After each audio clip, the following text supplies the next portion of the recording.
ఏలూరు జిల్లా నూజివీడు మండలం మీర్జాపురం గ్రామంలో సంక్రాంతి పండుగను పురస్కరించుకుని భారీ స్థాయిలో సాంప్రదాయబద్దమైన క్రీడా పోటీలు నిర్వహిస్తున్నట్లు ఏలూరు మాజీ పార్లమెంట్ సభ్యులు సీనియర్ తెలుగుదేశం నాయకుడు మాగంటి బాబు తెలిపారు. మీర్జాపురం గ్రామంలో సంక్రాంతి క్రీడా పోటీలలో భాగంగా చేరుకుని కబడ్డీ పోటీలను ప్రారంభించారు. కూటమి ప్రభుత్వం ఏర్పడిన తర్వాత రాష్ట్రంలో అభివృద్ధి వేగవంతమైందని ఆయన తెలిపారు.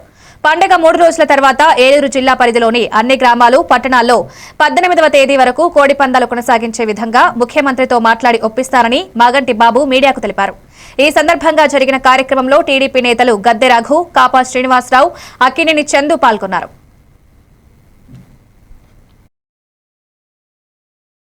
ఎందుకంటే పండగలో పప్పలో బంధువులు కార్యక్రమాలు భోగిపడిపోయటం, పిండి వంటలు చేయటం అనేది సాంప్రదాయం.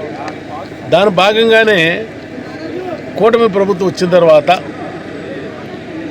చేయని అంశం లేకోకుండా ప్రతి అంశాన్ని కూడా ముఖ్యంగా రాష్ట్ర ముఖ్యమంత్రి గారు, డిప్యూటీ సీఎం పవన్ కళ్యాణ్ గారు, బీజేపీ నరేంద్ర మోడీ గారు ప్రతిదీ కూడా రాష్ట్రానికి, ఈ రాష్ట్రం డెవలప్ అవ్వాలంటే ఇంకా 15 సంవత్సరాలు పవన్ కళ్యాణ్ గారు ఎలా చెప్తున్నారంటే మధ్యలో మళ్ళీ బ్రేక్ వస్తే కూటమి ప్రభుత్వం వీళ్ళంతా కూడా సర్వనాశనం అయిపోతుంది.